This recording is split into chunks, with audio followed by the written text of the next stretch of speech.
जय श्री माता जी। सुबह के ध्यान सत्र में उपस्थित विश्व के सभी साधकों का हृदयपूर्वक स्वागत है। कुंडलिनी चढ़ाकर बंधन लेते हैं।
तीन महामंत्र, तत्पश्चात श्री गणेश मंत्र।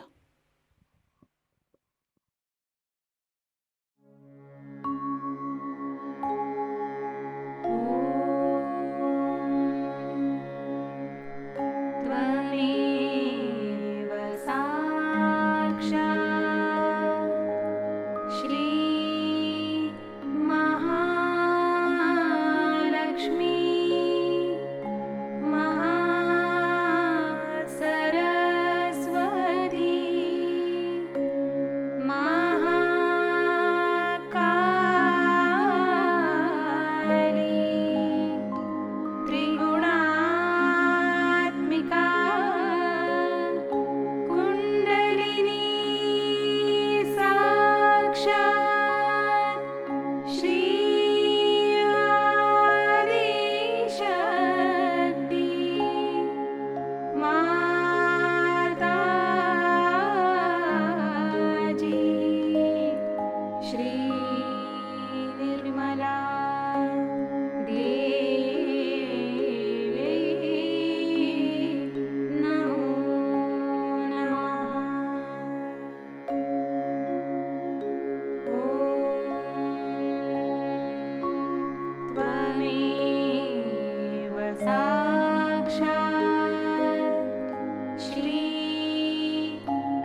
परम पूज्य श्री माता जी, कृपा कर सामूहिकता की सहस्त्रार में आप विराजिए।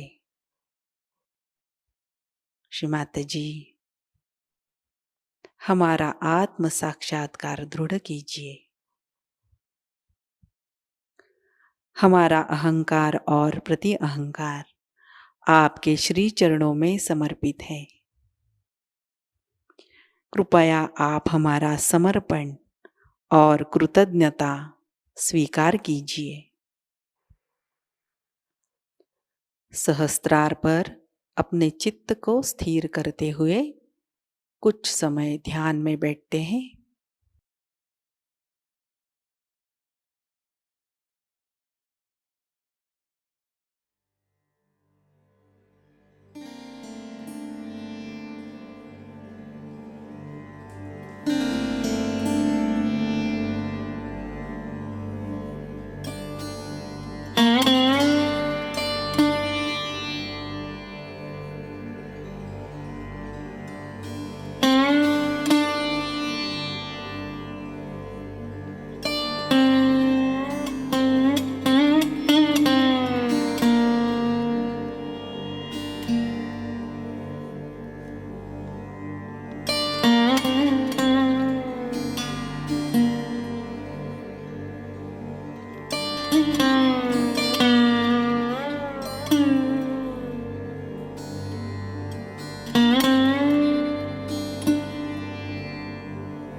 ध्यान की इसी अवस्था में अमृतवाणी ग्रहण करते हैं। सत्य को खोजने वाले और जिन्होंने सत्य को खोज भी लिया है, ऐसे सब साधकों को हमारा प्रणाम।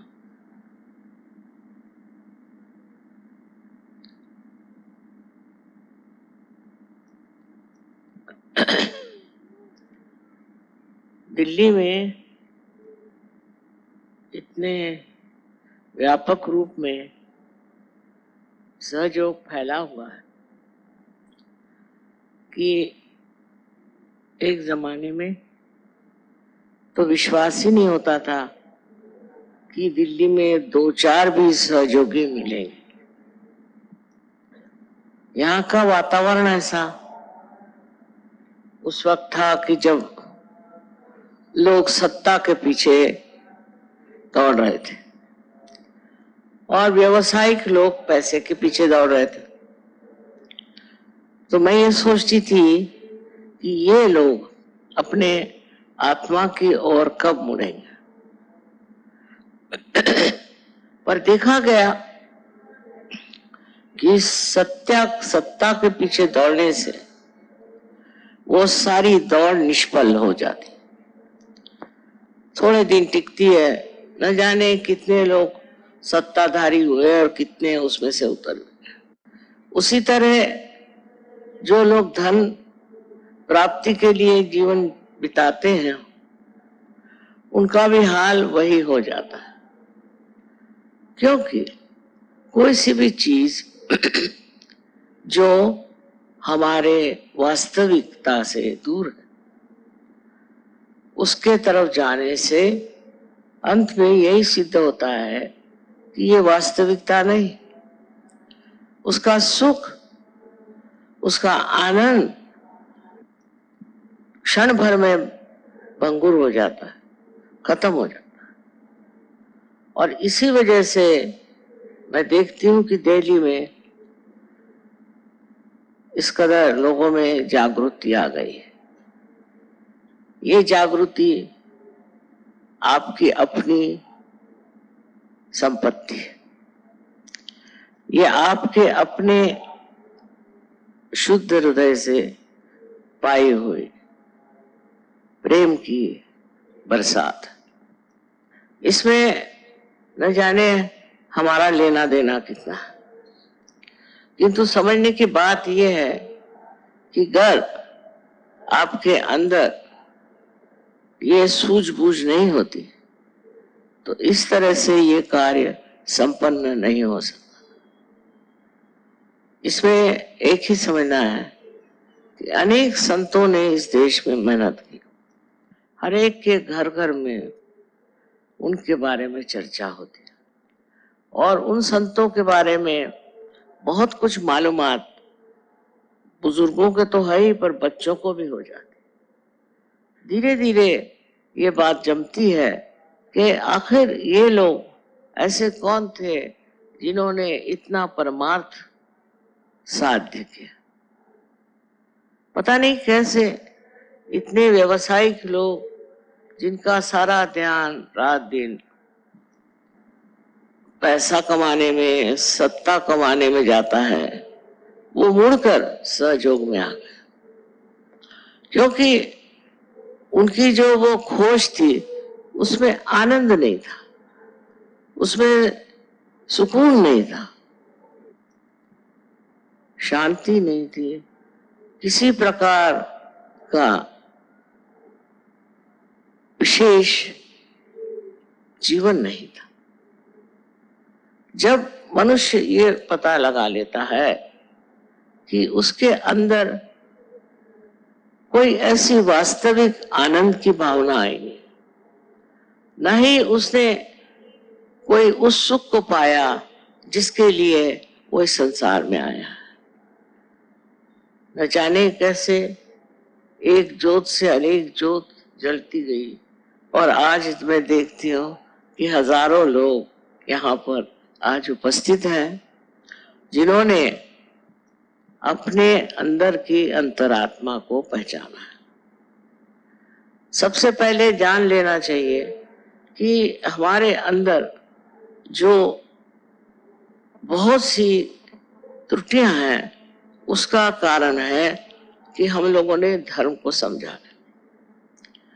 जो कुछ धर्म मार्तंडों ने बता दिया, हमने उन्हीं को सत्य मान लिया।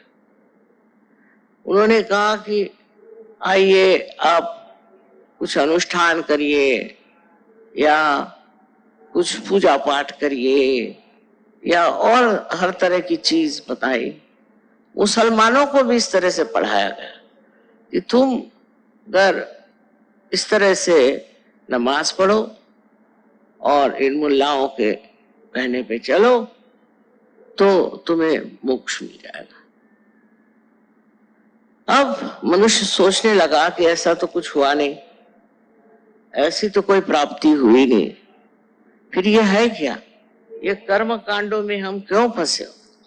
और ये कर्म कांड हमें बहुत ही गहरे अंधकार में ले जाते हैं। हम लोग सोचते हैं कि इस कर्मकांड से हम कुछ पालेंगे, सो किसी ने पाया नहीं। जन्म जन्मांतर से लोगों ने कितने कर्मकांड किए हैं, उन्होंने क्या पाया? अब पाने का समय भी होता है। आज इस कलयुग में ये समय आ गया, ऐसा आया है कि आपको सत्य प्राप्त हो। सत्य की प्राप्ति यही सबसे बड़ी चीज है, और सत्य ही प्रेम है, और प्रेम ही सत्य है। इसकी और आप जरा विचार करें कि हम सत्य को खोजते हैं तो सोचते हैं कि सन्यास ले लें, हिमालय पे जाएं, अपने बाल मुंडा लें और तरह की चीजें करें। जब सत्य का वास अंदर है तो ये बाह्य की चीजों से और उपकरणों से क्या होने वाला? इससे तो मनुष्य पा नहीं सकता सत्य, क्योंकि इसके साथ कुछ सत्य लिपटा ही नहीं है। तो करना क्या है? करना ये है कि आपके अंदर जो सुप्त शक्ति कुंडलिनी की है उसे जागृत करना है। अब कुंडलिनी की शक्ति आपके अंदर है या नहीं, ऐसी शंका करना भी व्यर्थ है। हर एक इंसान के अंदर त्रिकोणाकार अस्थि में कुंडलिनी की शक्ति है, और उसे जागृत करना बहुत ही जरूरी है, जिससे कि आप उस चीज को प्राप्त करें जिसे मैं कहती हूँ सत्य, वास्तविकता। सबने कहा है कि अपने को जानो, अपने को पहचानो, लेकिन कैसे? हम तो अपने को जानते ही नहीं। हम जो है अंदर से न जाने कितनी त्रुटियों से भरे हुए हैं। लोभ, मोह, मद, मत्सर, लोभ, सब तरह की चीजें हमारे अंदर, और हम ये नहीं समझ पाते कि ये कहाँ से सब आ रही हैं और क्यों हमें इस तरह से ग्रसित किया। इस चीज का अगर आप ध्यान पूर्वक समझे तो एक बात है कि ये त्रुटियां जो हैं ये सब बाह्य की। आत्मा शुद्ध निरंतर, उसके ऊपर कोई भी तरह की लांछना नहीं आती, और जब ये आई है तो ये किसी वजह से आई होगी। हो सकता है कि आपकी परंपरागत ही आई, पूर्व जन्म से आई, माँ बाप से आई, समाज से आई, न जाने कहाँ से ये सब चीजें आपके अंदर समाविष्ट हुई। अब इसके पीछे अगर खोजते रहे कि ये कहाँ से आई, क्या हुआ, इससे अच्छा है कि इसको किसी तरह से नष्ट कर दें। ये हमारे अंदर जो खराबियां हैं यही नष्ट हो जाए तो फिर क्या हम एक शुद्ध चित्त बन जाते। इसकी व्यवस्था जिस परमेश्वर ने आपको बनाया उसने की। अब आपके अंदर इतनी ही स्वतंत्रता है कि आप अपने को पहचानने के लिए जो सर्वसिद्ध प्रक्रिया है उससे अपनाएं, और वो प्रक्रिया है कुंडलिनी जागरण की। मैं ये बात कह रही हूं, ऐसा नहीं। अनादिकाल से अपने भारतवर्ष में कुंडलिनी और कुंडलिनी के जागरण की बात की गई। हाँ, हालांकि उस वक्त में कुंडलिनी का जागरण बहुत कम लोगों को प्राप्त होता और बहुत मुश्किलें होती, लेकिन इसका भी समय आ जाता है कि ये सामूहिक हो जाए।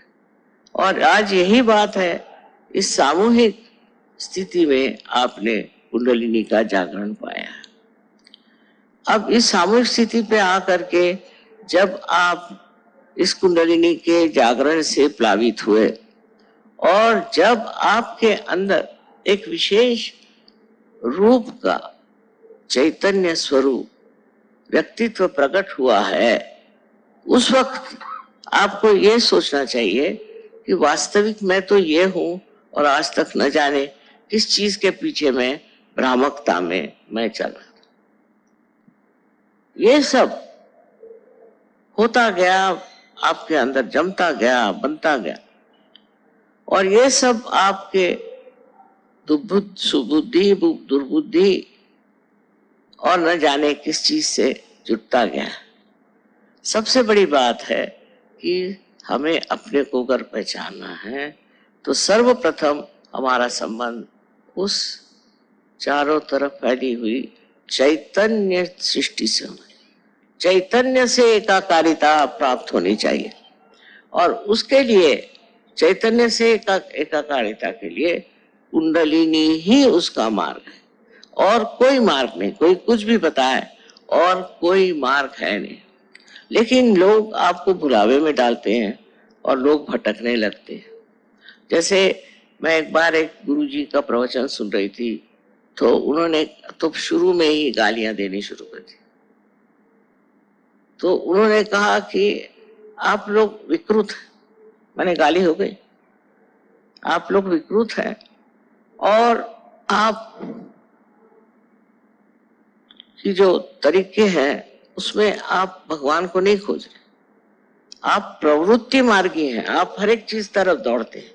ये तो बात सही है, आप सब इस तरह से एक तरफ से दूसरी तरफ दौड़ते हैं और दौड़ करके और आप अपने को खो जाते हैं।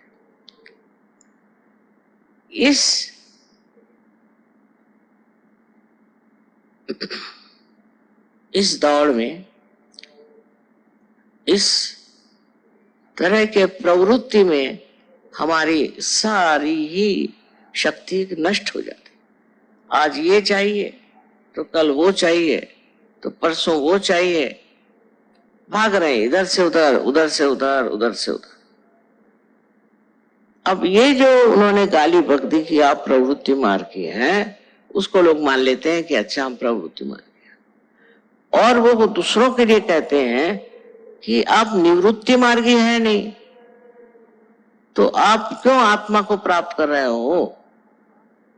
अगर आप निवृत्ति मार्गी हैं, माने आपकी क्या वृत्ति इधर उधर नहीं दौड़ती, तो आप आत्मा को प्राप्त कर सकते हैं। अब पहले ही इस तरह की एक कठिन समस्या उपस्थित कर दी कि सर्वसाधारण मनुष्य अपने को सोचेगा कि हाँ भाई मैं तो हूं प्रवृत्ति मार्गी, तो वो कहेंगे कि अच्छा ठीक है, आप गुरुओं की सेवा करो, उनको पैसा दो, ये मेहनत करो, ये कर्म कांड करो, इधर पैसा लगाओ, उधर पैसा लगाओ, और जिस तरह से भी हो सके तुम सब कुछ अपना परमेश्वर को दे दो, उसके बाद सन्यास ले लो।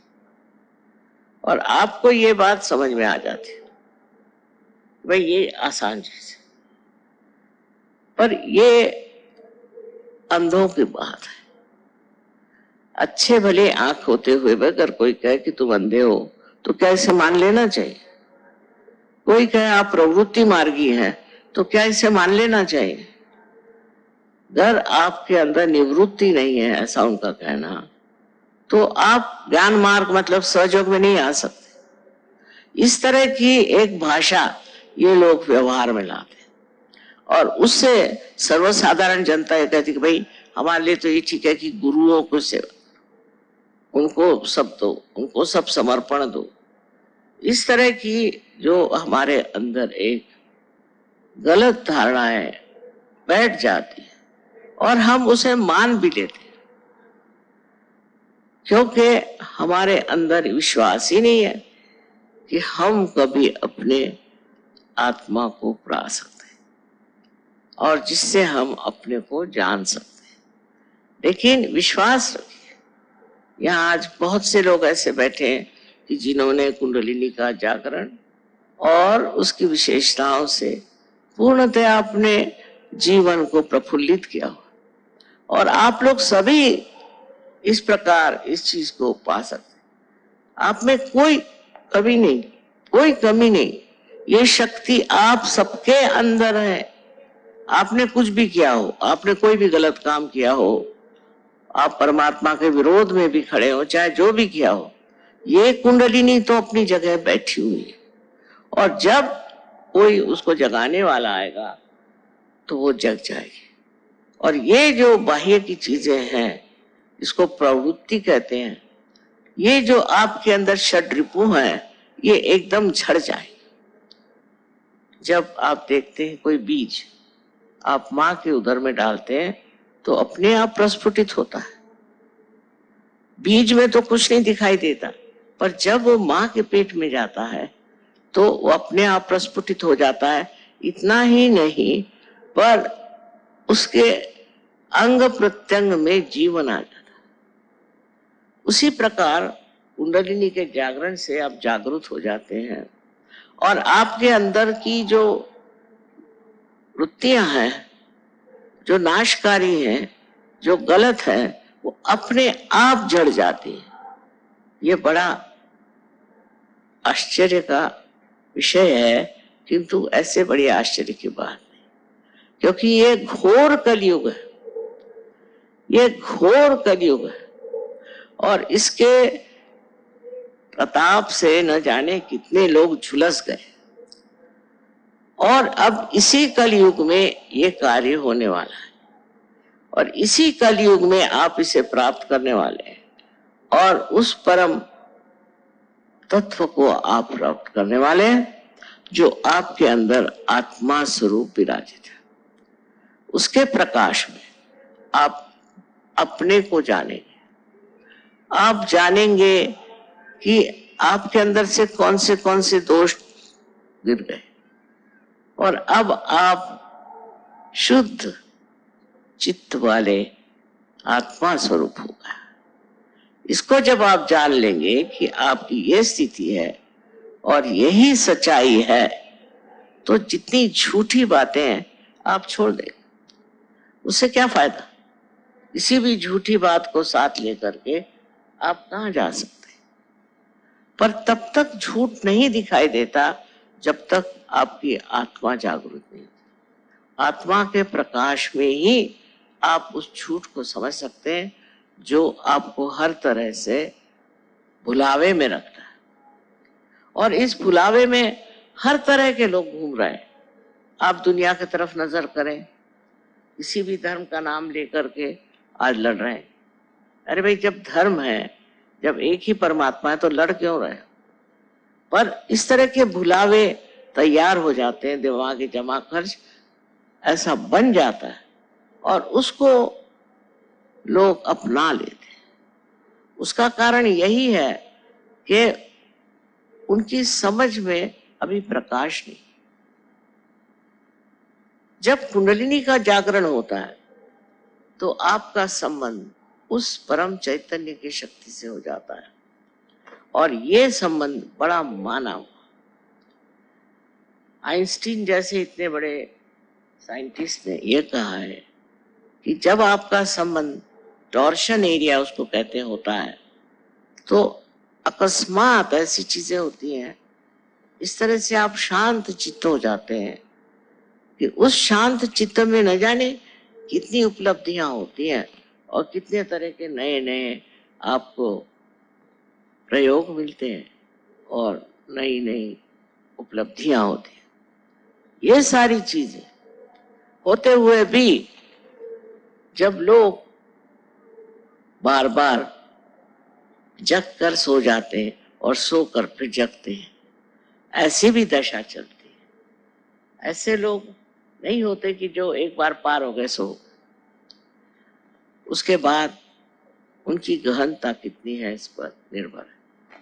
अगर आप गहन हैं तो ये चीज आपके अंदर जब जागृत होती है तो उसका बड़ा गहन अनुभव होता है। आप एकदम निर्विचारिता में चले जाते।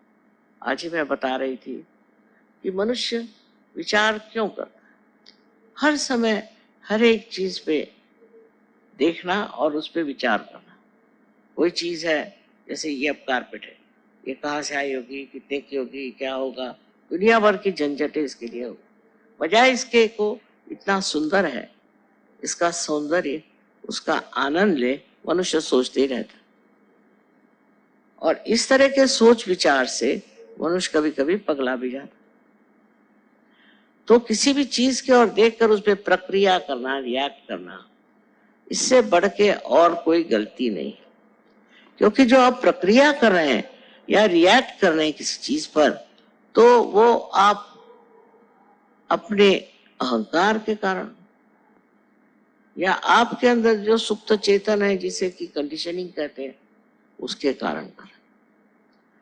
आप इसलिए नहीं कर रहे हैं कि आप उसे पूरी तरह से देख रहे हैं। वो साक्षी स्वरूपत्व आपने, उस चीज को आप पूरी तरह से देखें। अगर आप पूरी तरह से उसे देख सकते हैं तो उस चीज का आनंद आपके अंदर पूरी तरह से समा जाए।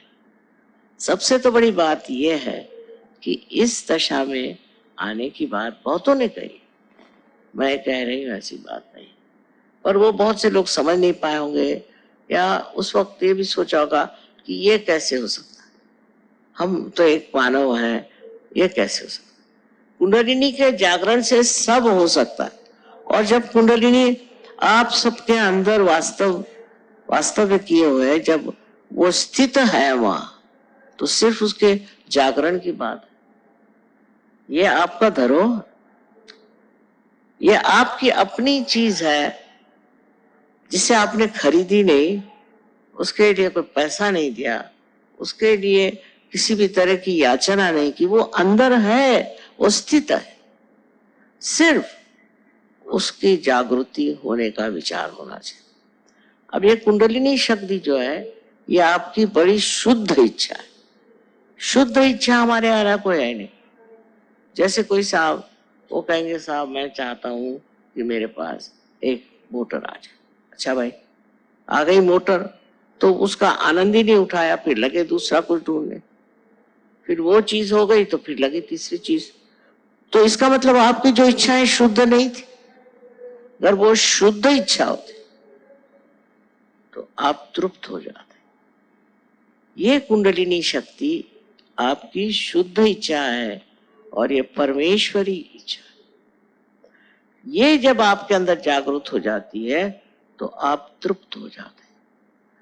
तृप्त हो जाते माने आप सोचते हैं कि ये जो मेरा मन ये चाहिए वो चाहिए वो चाहिए करता था, उसके जगह अब मैं ऐसी सुंदर बाग में आ गया हूं जहाँ सुगंध ही सुगंध, आनंद ही आनंद, शांति ही शांति और प्रेम ही प्रेम बसा। ये जब स्थिति आपकी आ जाती तो फिर आप मुड़ के नहीं देखते उधर जो गलत चीज है। अधिकतर होते हैं ऐसे भी लोग, तो भी कुछ फिर गिरते हैं, फिर उठते हैं, फिर गिरते हैं। पर सहयोग में जिसने एक बार इसे प्राप्त किया, वो इतनी महत्वपूर्ण चीज है और इतने सहज में होती। उसके लिए कुछ करना नहीं, उसके लिए आपको पैसा देना नहीं, कोई चीज नहीं, प्रार्थना नहीं, कुछ नहीं। सिर्फ आपके अंदर शुद्ध इच्छा होनी चाहिए कि मैं अपने आत्मा को प्राप्त करूं। इस शुद्ध इच्छा से ही आप उसे प्राप्त करें। सिर्फ मन में यही एक इच्छा रखें कि मेरी कुंडलिनी जागृत हो जाए। ये इच्छा ही इतनी प्रबल है कि उससे अनेक लोग, अनेक देशों में मैंने देखा कि एकदम से पार हो गए। जैसे एक देश है बेनिन, वहां पर पहले वो मुसलमान लोग थे और वो फ्रेंच लोगों से इतने घबरा गए थे कि उन्होंने मुसलमान धर्म ले लिया। वो मुसलमान धर्म लेने के बाद वो संतुष्ट नहीं थे, उससे भी परेशान, उससे भी झगड़े, ये वो। पर जब उनको सहयोग मिल गया तो सब छोड़ छाड़ के अब मजे में है। आपको आश्चर्य होगा कि आज वहां भी 14,000 सहयोगी हैं, वो सब मुसलमान। ये तो मैं मुसलमान उनको मानती हूँ कि जिनके हाथ में चैतन्य है, जिनके हाथ बोलेंगे। आज कियामा का जमाना है, अगर आपके हाथ बोल सकते हैं तभी आप मुसलमान, नहीं तो है नहीं। मुसलमान का मतलब है समर्पण, और जब तक आपके हाथ नहीं बोलते आप क्या समर्पण करें। इस तरह से गलत फहमी में पड़े हुए लोग न जाने क्या क्या चीजें करें। इसके लिए ये नहीं है कि आप अगर किसी वेद शास्त्र पढ़े हुए हैं या आप बड़े तीर्थ यात्रा करते हैं और आप दुनिया भर के ब्राह्मणों को और कहना चाहिए कि आज हमारे पड़ोस में एक बड़े जोरों में मंत्र बोलने लगे, ऐसे लोगों को आप प्रोत्साहित करते हैं और उनकी मदद करते हैं और उनको पैसा देते हैं, इससे कुछ नहीं होने वाला। ये सब बेकार की बातें, बेवकूफी की बातें। समझदारी क्या है कि आपको क्या मिला, आपने सब दिया, आपको क्या प्राप्त हुआ, आपको क्या मिला, क्या आपको अपना आत्म साक्षात्कार मिला। आत्म साक्षात्कार के बाद ही आप जानेंगे कि आप क्या है और क्या आपकी शक्तियां और क्या कर सकते हैं आप कितने समर्थ हैं। जब तक आपका अर्थ ही नहीं मिलता, आप समर्थ कैसे होंगे। इस समर्थता में आप अनेक कार्य कर सकते हैं। मैं तो इतने आश्चर्य में हूं कि परदेश में जब मैं रहती हूँ तो ये परदेसी, इन्होंने तो कभी कुंडलिनी का नाम भी नहीं सुना, पर जब से पार हो गए तो न जाने क्या क्या चमत्कार कर रहे हैं दुनिया भर की चीजों में। और जब ये मुझे बताते हैं तो मैं सोचती हूँ कि ये चमत्कार का भंडारा जो है ये कैसे एकदम से खुल गया, ये लोग इसे कैसे प्राप्त हुए। सब तरह से शारीरिक, मानसिक, बौद्धिक आपकी पूर्णतया प्रगति हो जाती है और आप इसे आत्मसात कर लेते हैं। इतनी सुंदर चीज है कि अपने आत्मा को आप जाने। आप ही के अंदर ये हीरा है, आप ही के अंदर ये ज्ञान, आप ही के अंदर सब कुछ है। सिर्फ उसका मार्ग जो है सिर्फ कुंडलिनी जागरण है और कोई।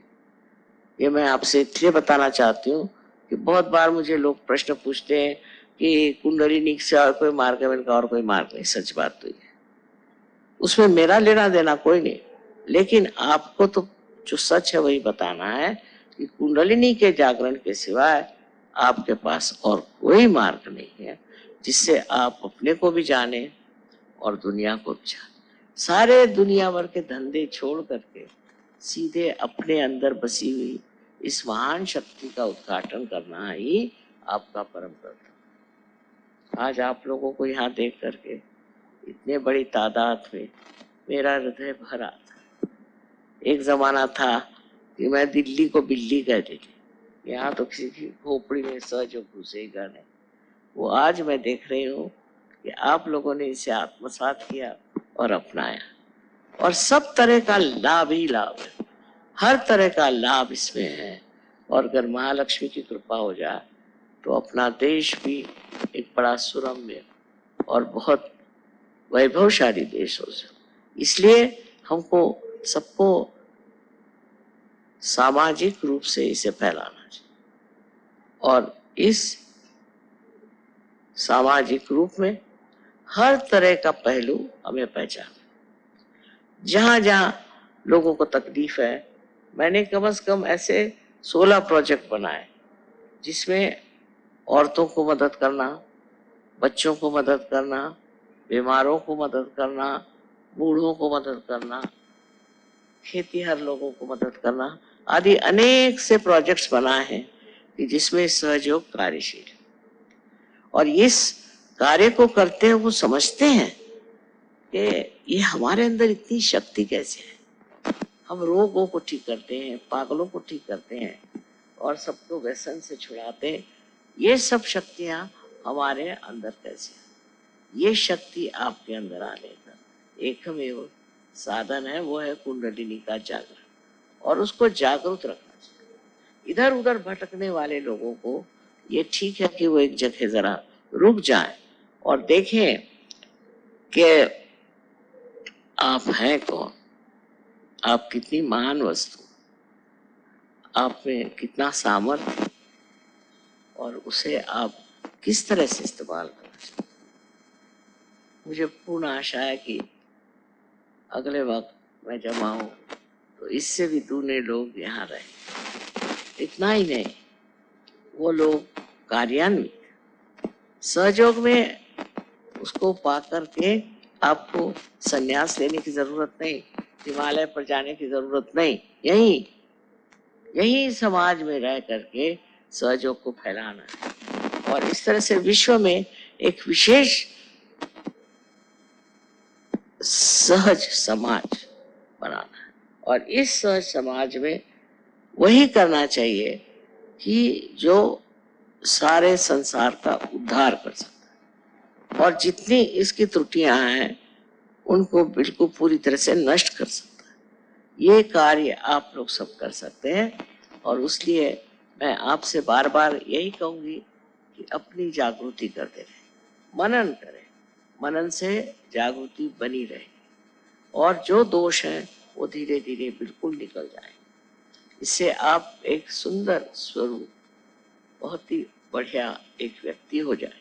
ऐसे अगर व्यक्ति समाज में हो जाए तो ये दुनिया भर की जो आफतें मची हुई हैं, दुनिया में मारा मारी और किस तरह के घोर अत्याचार हो रहे हैं, ये सब रुक जाए, क्योंकि आप एक सुंदर मानव प्रकृति बन जाएंगे और ये सब चीजों से आप दूर रह करके भी इन पर अपना प्रकाश डाल सकते हैं और सब ठीक कर सकते हैं। आज के इस वातावरण में मनुष्य घबरा जा सकता है कि हो क्या रहा है, कैसे हो रहा है।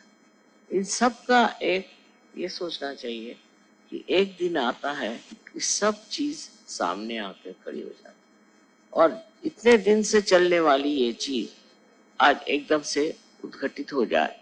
इसका कारण क्या कि सब लोगों ने अभी तक आत्मा को वर्ण नहीं। अगर आत्मा को आप अपना लें तो इस तरह की न गलतियां होंगी न ऐसी चीज आगे चले। तो अब ऐसी रुकावट आ गई है, इंसान हठात खड़ा हो गया और सोचता है ये है क्या? ये है यही कि आप भटक गए और कुछ लोग तो खाई में गिर गए भटक कर। यही चीजें हैं, इसको समझने की कोशिश करनी चाहिए। इतने सालों से अपने देश में जो महापाप चल रहा था वो आज उद्भव हुआ, सामने आके खड़ा हो गया, छोटे से प्रमाण हो गया। इससे जागरूक होने की जरूरत है कि कहीं हम भी इस भटकावे में तो चल नहीं रहे, हम भी इस तरह लुढ़क तो नहीं रहे कि जहां हमें नहीं जाना चाहिए। आपको आश्चर्य होगा कि आजकल हिंदुस्तान में तो मैं देखती हूँ हर एक को ये बीमारी हो गई। जो देखो वही पैसा बनाता, जो देखो वही चाहता है कि किस तरह से नोच खसोट ले। अच्छा, परदेश में नहीं, परदेश में ऐसा नहीं। यानी मुझे खुद हमेशा घबराहट लग रही रहती है कि लोग मेरे पास इसीलिए आ रहे हैं किस तरह से उससे पैसा निकाल। अब ये पैसा मेरा जो है ये समाज कार्य के लिए, इसलिए नहीं कि कोई चोर उचक के आए और मुझे लूट ले, पर वो कोशिश करते हैं। इसी प्रकार एक तरह की अपने यहाँ एक भावना आ गई कि जैसा भी हो पैसा बना लो, पर ये लक्ष्मी नहीं है, ये अलक्ष्मी है। क्योंकि आप तक जब लक्ष्मी आएगी तो बहुत चंचल है और वो ऐसे रास्ते पे ले जाएगी कि आपके अंदर अलक्ष्मी आ जाए और उस अलक्ष्मी में आपको समझ में आ क्या करना। इसलिए किसी भी चीज की ज्यादती करने से पहले ये सोच लेना चाहिए कि हम कहाँ जा रहे हैं, कहाँ अग्रसर हो रहे हैं, कौन से जंजाल में फंस रहे हैं। तो इस तरह की जो भावनाएं हमें हैं कि पैसे के मामले में हमें बहुत सतर्क रहना चाहिए और दूसरे का कैसा पैसा निकाल सकते वो करना चाहिए, ये चलने वाला नहीं।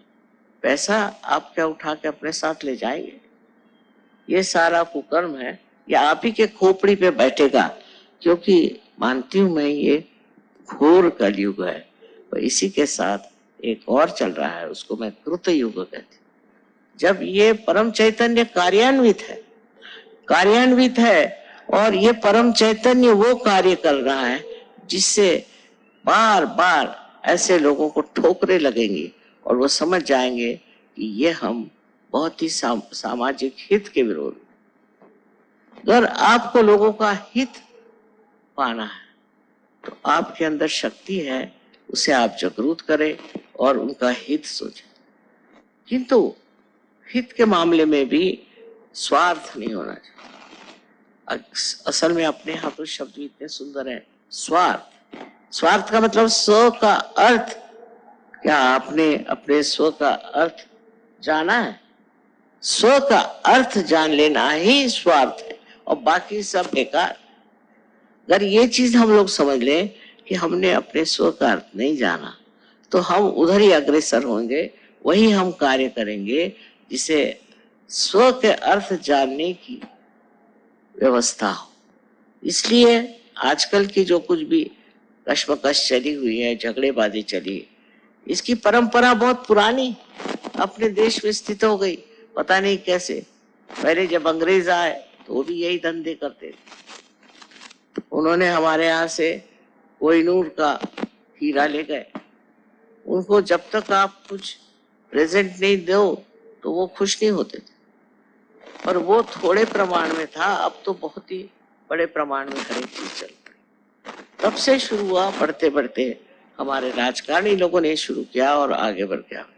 अब राजकारणी नहीं, अब तो हर एक आदमी ऐसा हो रहा है कि जो चाहता है किस तरह से दगा करें, किस तरह से पैसा लूटे।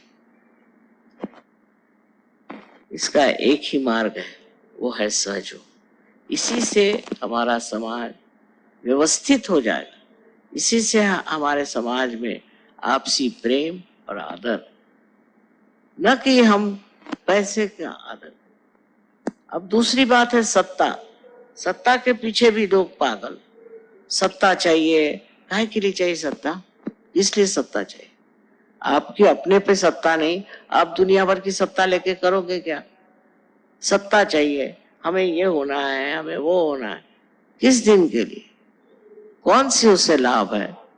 उससे आपका क्या लाभ होने वाला है? सत्ता करने के लिए भी बहुत बड़े आदर्श पुरुष हो गए। उनकी हिम्मत, उनका बड़प्पन, उनकी सच्चाई, वो तो है नहीं, और सत्ता चाहिए। जैसे कोई आप बंदर को सत्ता दे दीजिए तो वो क्या करे? हमारे मराठी में कहते हैं कि बंदर के हाथ में जली हुई लकड़ी दे दीजिए तो वो तो सब दूर जलाते फिरेगा। वही है आज सत्ता का रूप, कि सब बंदर जैसे अपनी सत्ता को इस्तेमाल करते हैं पैसा कमाने, और पैसा कमाते हैं सत्ता के लिए। इस तरह के इन दोनों के द्वंद्व में चलने से आज अपना देश बहुत ही गिर गया सामाजिक रूप से। सहयोग उसका इलाज है। सहयोग में आने से आप समझ जाएंगे कि ये महामूर्खता है, और इस मूर्खता को सहयोगी नहीं करता। और जिस दिन सहयोग बहुत फैल जाएगा उस दिन ये सब चीजें अपने आप नष्ट हो जाएंगी, ये रह ही नहीं सकती। इसीलिए आपको समझना चाहिए कि आजकल जो हम घबराए हुए हैं कि अपने समाज का क्या हो रहा है, उसको ठीक करने का भी, उसको सही रास्ते पर लाने का भी उत्तरदायित्व आपका है।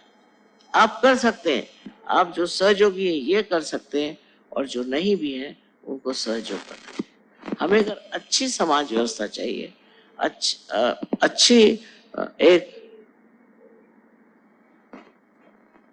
व्यवस्था ऐसी हो कि जिसमें कोई किसी को खसोटे ना, मारे ना, और सब लोग आपस में प्रेम भाव से रहें, तो इसका इलाज सिर्फ सहयोग कर सकते। सहयोग दिखने में सीधा साधा है, और सबके अंदर शक्ति होने से सब सोचते हैं कि अब तो पार हो जाए, पर इसमें रचना पड़ता है, इसमें रमना पड़ता है, और उसके बाद ही इसकी शक्तियां पूरी तरह से जागृत हो जाती, और उससे आप हिंदुस्तानी नहीं सारे संसार का उद्धार कर सकते हैं, और इस उद्धार की व्यवस्था। अब इसमें कुछ कुछ लोग ऐसे हैं कि वो शैतानी के पीछे, उनकी इच्छाएं शैतानी, ठीक है, ऐसे लोग रह जाए। मैंने बहुत बात आपसे बताया है कि अब ये जो है आखिरी जजमेंट आ गया। इस वक्त में आप अगर अच्छाई को पकड़े तो आप उठ जाएंगे, और अगर बुराई को पकड़े तो आप दब जाएंगे। हमें देखना चाहिए कि किस तरह से जगह जगह भूकंप आते हैं तो क्या होता। अभी गुजरात में बड़ा भारी भूकंप है, वहां हमारे सिर्फ 18 सहयोगी थे, क्योंकि गुजरातियों को पता नहीं क्या सहयोग से खास मतलब नहीं।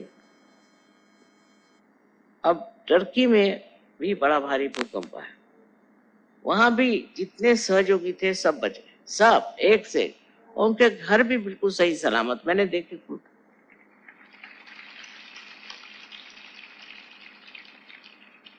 क्योंकि आप परमात्मा के साम्राज्य में आ गए तो आपका संरक्षण है, आपको कोई मार नहीं सकता, कोई आपको नष्ट नहीं कर सकता। ऐसे ही और भी जगह जहां भूकंप हुए वहां भी हमने यही देखा कि सहयोगी एक भी नष्ट नहीं, न उसका घर नष्ट हुआ। लातूर की ये बात है कि लातूर में हमारा जहाँ सेंटर था उसके चारों तरफ खंदक बन गया, चारों तरफ, और बीच में सेंटर बिल्कुल ठीक, और एक भी लातूर का सहयोगी मरा नहीं। कैसा हुआ कि चतुर्दशी के दिन गणपति को विसर्जित करते हैं, सबने विसर्जन किया और विसर्जन करके आए, और उनमें से जो लोग दुष्ट प्रवृत्ति थे उन्होंने शराब लेके पीना शुरू, शराब पी करके नाच रहे थे, और नाचते नाचते सब जमीन के अंदर। पर एक भी लातूर में, एक भी सहयोगी लातूर में किसी भी तरह से कोई भी बात वंचित नहीं, उसका घर जैसे कि जैसे रहा, उसकी गृहस्थी, उसके बच्चे सब ठीक। ये क्या चमत्कार नहीं है तो और क्या। इसी प्रकार आप भी समझ लें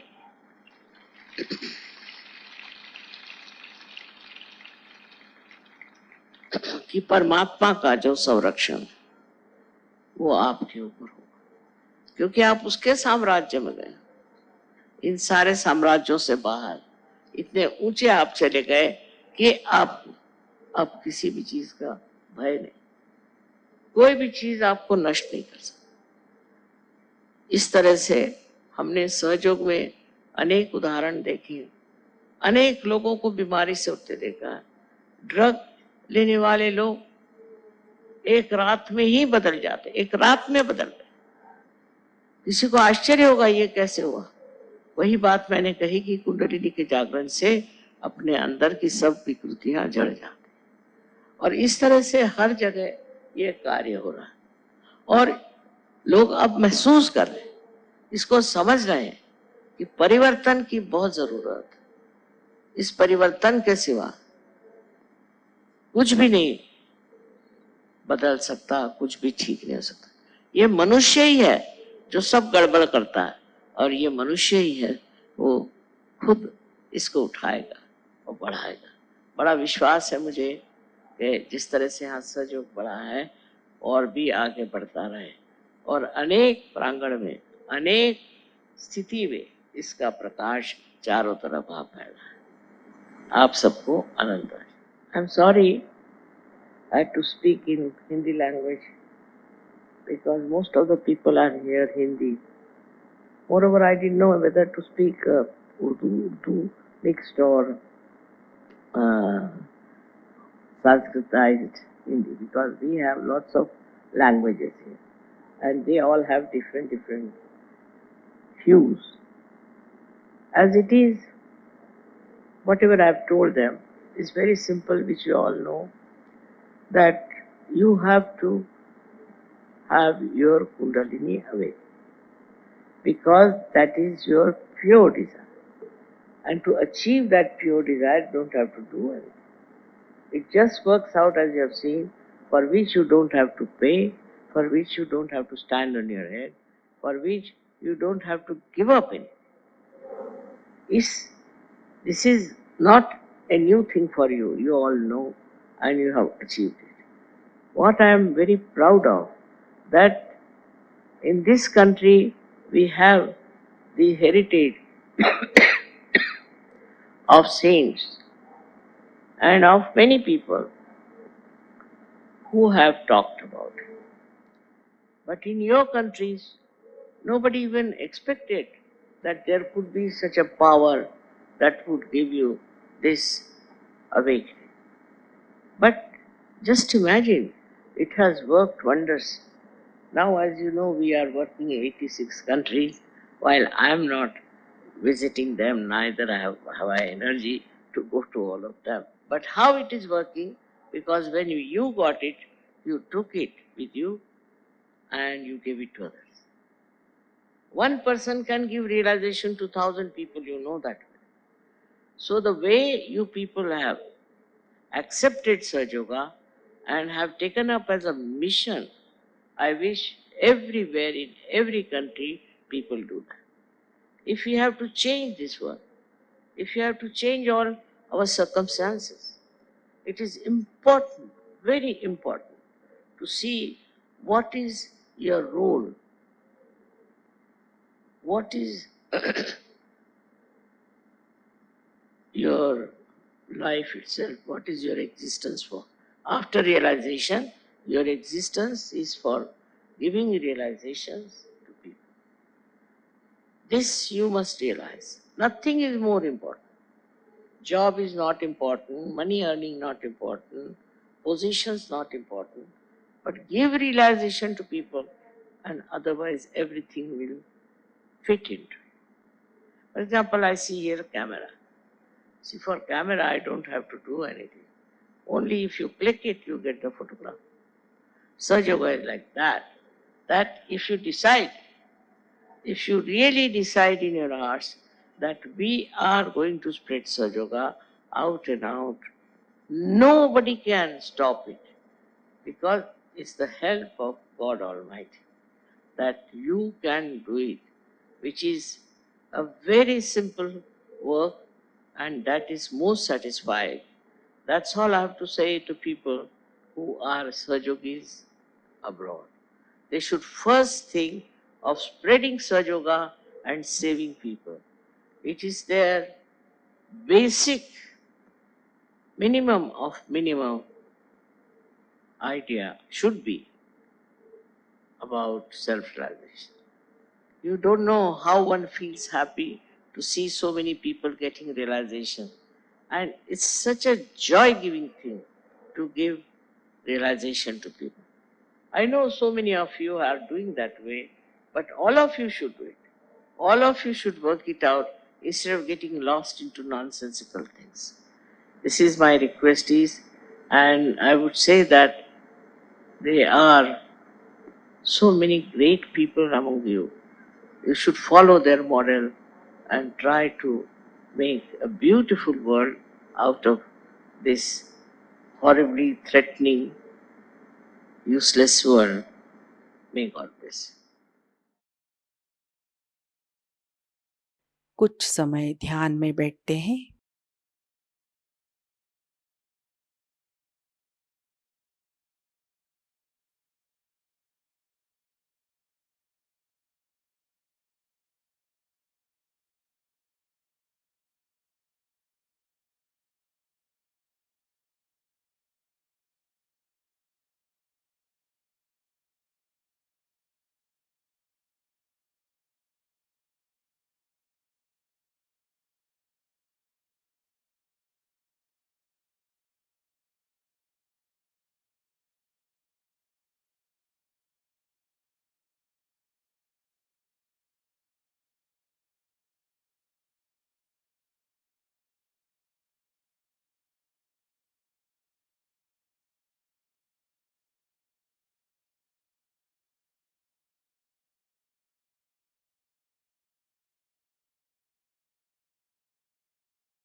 जय श्री माता जी। परम पूज्य श्री माता जी की श्री चरणों में हम प्रार्थना अर्पित करते हैं। परम पूज्य श्री माता जी, आज का ध्यान आपके श्री चरणों में समर्पित है। आज की अमृतवाणी में आपने हमें जो ज्ञान प्रदान किया, सामूहिकता आपकी ऋणी है। हमें भौतिक प्रलोभनों से दूर रखिए। हमारे अंदर स्वयं शिस्त प्रस्थापित कीजिए। श्री माता जी, कृपा कर हमें आविर्भाव स्थिति में, अतीत स्थिति में, अकर्म स्थिति में स्थित कीजिए। श्री माता जी, हमारे अंदर संपूर्ण विवेक और समर्पण भाव प्रस्थापित कीजिए। परम पूज्य श्री माता जी, आज के ध्यान में अगर हमसे कोई गलती हुई हो, कृपा कर हमें क्षमा कर दीजिए। हमारी प्रार्थनाओं का स्वीकार कीजिए और हमें आशीर्वादित कीजिए। आपके श्री चरणों पर कोटि कोटि प्रणाम, अनंत कोटि प्रणाम। जय श्री माता जी। कुंडलिनी चढ़ाकर बंधन लेते हैं।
आज का ध्यान सत्र अभी संपन्न होता है।